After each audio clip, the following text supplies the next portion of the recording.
2020 में जब film maker Sanjay Gupta ने जैसे ही याली ड्रीम क्रिएशन के रक्षक के ऊपर फिल्म बनाने का अनाउंसमेंट किया था, उसके बाद ही ये अपने आप में एक नया रिकॉर्ड बन गया। वो ये कि ये पहली ऐसी फिल्म बनने जा रही थी जो किसी कॉमिक्स पे बेस्ड थी। और इस न्यूज से उन लोगों को बेहद खुशी हुई जो काफी समय से ऐसे किसी कल्चर के शुरुआत की न्यूज का वेट कर रहे थे। पर हाल के कुछ क्रेडिबल सोर्स की माने तो इंडिया का पहला कॉमिक्स बेस्ड फिल्म का रिकॉर्ड रक्षक नहीं बनाने जा रहा है। अरे पर फिर भी यहाँ टेंशन लेने वाली बात नहीं है, क्योंकि ये प्रोजेक्ट कैंसिल नहीं हो रहा है, बल्कि इसके फॉर्मेट में थोड़ा फेरबदल किया जा रहा है। और वो क्या है, कैसा रहेगा और हमें ये कब तक देखने मिलेगा, और इन सबसे भी सबसे ज्यादा इम्पोर्टेंट सवाल कि रक्षक के लिए किसे कास्ट किया जा रहा है, इन सारे सवालों का जवाब आज हम इस वीडियो में जानने की कोशिश करेंगे दोस्तों। पर वीडियो शुरू करने से पहले मैं एक छोटा सा रिक्वेस्ट करना चाहूंगा दोस्तों कि ऑलमोस्ट 86% लोग हमारे चैनल के वीडियोस को मोस्ट ऑफ टाइम देखते हैं बट सब्सक्राइब नहीं करते। सो उनसे मैं बस यही रिक्वेस्ट करना चाहूंगा कि भाई अगर आपको हमारा कंटेंट पसंद आता है तो चैनल को सब्सक्राइब भी कर लें, ताकि हम आगे भी बेहतर वीडियोस लेकर आते रहें। सो मैं हूं आपका होस्ट प्रणय और आप देख रहे हैं हाई बीपी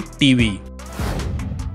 तो सबसे पहले मैं उन्हें बता दूं जिन्हें शायद इस कैरेक्टर और इस डील के बारे में पता भी नहीं है। हाँ भाई, ऐसे बहुत से लोग हैं, इंक्लूडिंग कुछ मीडिया वाले भी, जिनके हिसाब से रक्षक हल्क की तरह ही एक कैरेक्टर है। तो यहाँ मैं क्लियर कर दूं कि ऐसा कुछ भी नहीं है। रक्षक याली ड्रीम क्रिएशन का एक ऐसा सुपर हीरो है जिसके पास किसी भी तरह का कोई भी सुपर नेचुरल पावर नहीं है, बट सिंस वो एक एक्स आर्मी मैन रहता है इसलिए उसकी फाइटिंग स्किल और फिजिकल पावर्स काफी अच्छी है। इसके साथ ही वो हाईटेक गैजेट से भी लैस होता है, तो इसे हल्क की तरह तो नहीं बल्कि बैटमैन की तरह माना जा सकता है। पर रक्षक के इस यूनिवर्स में केवल रक्षक ही नहीं बल्कि और भी काफी सारे इंटरेस्टिंग कैरेक्टर्स हैं, जिन्हें बड़े पर्दे पर देखना वाकई एक बहुत ही अमेजिंग एक्सपीरियंस होता। बट कुछ सोर्स के हिसाब से अब हमें इसका ये एक्सपीरियंस फिल्म के रूप में नहीं बल्कि वेब सीरीज के रूप में देखने मिल सकता है। Yes, you heard it right. रक्षक अब हमें मोस्ट प्रोबेबली बड़े पर्दे पर फिल्म के रूप में नहीं बल्कि OTT में वेब सीरीज के रूप में देखने मिल सकता है। अब ऐसा क्यों किया जा रहा है, इसके बहुत से कारण हैं, जिसमें से सबसे पहला कारण यही है कि एक तो इसकी स्टोरी थोड़ी लंबी है और साथ ही इसके यूनिवर्स में और भी काफी सारे कैरेक्टर्स हैं, जिसे अगर 2 घंटे की मूवी में फिट करने की कोशिश करेंगे तो शायद लोग इससे उतने अच्छे से कनेक्टेड नहीं हो पाएंगे, और फिर इसके आगे का पार्ट बनाने का रिस्क कोई भी डायरेक्टर नहीं लेगा।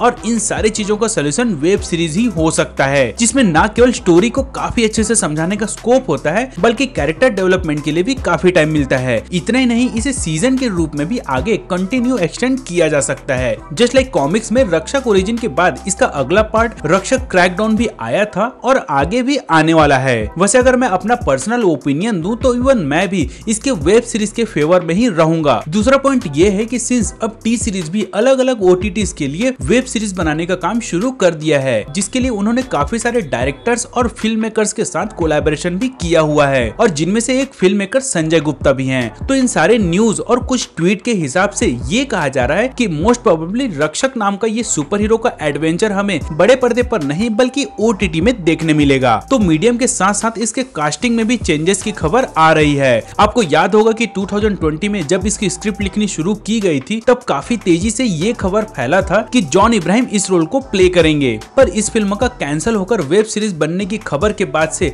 अब ये खबर भी सामने आ रही है कि इसमें जॉन की जगह सिद्धार्थ मल्होत्रा लेंगे, जिसका रीजन ये है कि सिंस ये एक वेब सीरीज है जो 2 या 3 सीजन के रूप में आ सकता है, और जहां सीजन आता है वहां लॉन्ग टर्म कमिटमेंट भी आता है। सो अभी अगर जॉन को इस रोल के लिए लेते हैं तो फिलहाल तो वो इसमें फिट बैठ सकते हैं, बट 3 या 4 साल के बाद जब इसका सीजन 2 आएगा और 5 या 6 साल के बाद इसका सीजन 3 आएगा, तब तक जॉन इस रोल के लिए बिल्कुल भी परफेक्ट नहीं लगेंगे, जबकि सिद्धार्थ मल्होत्रा टाइम के साथ साथ और भी परफेक्ट नजर आते जाएंगे। और वैसे भी सिद्धार्थ को अय्यारी, योद्धा और शेरशाह जैसी मूवी के बाद इन्हें आर्मी वाले रोल का काफी अच्छा खासा एक्सपीरियंस हो चुका है, और शेरशाह में तो लोगों ने सिद्धार्थ को काफी पसंद भी किया था। सो मे बी ये भी एक रीजन हो सकता है। जो एक्चुअल में ऑफिशियली कब कंफर्म होता है ये तो हमें आने वाले समय में पता चलेगा। अब अगर OTT प्लेटफॉर्म की बात करें तो अभी ये भी रिवील नहीं किया गया है, बट मोस्ट प्रोबेबली ये Amazon प्राइम या Netflix में ही आ सकता है। इससे पहले याली का ही द विलेज का वेब सीरीज भी Amazon प्राइम पे स्ट्रीम होगा। सो ये तो था दोस्तों अब तक के कुछ अपडेट अपकमिंग वेब सीरीज रक्षक के बारे में। अगर आपके पास भी इससे रिलेटेड कोई जानकारी हो तो आप हमें कमेंट बॉक्स पर जरूर बता सकते हैं। तो आज के इस वीडियो में बस इतना ही दोस्तों, मिलते हैं अगले वीडियो में। तब तक के लिए tata, bye bye, take care and stay safe.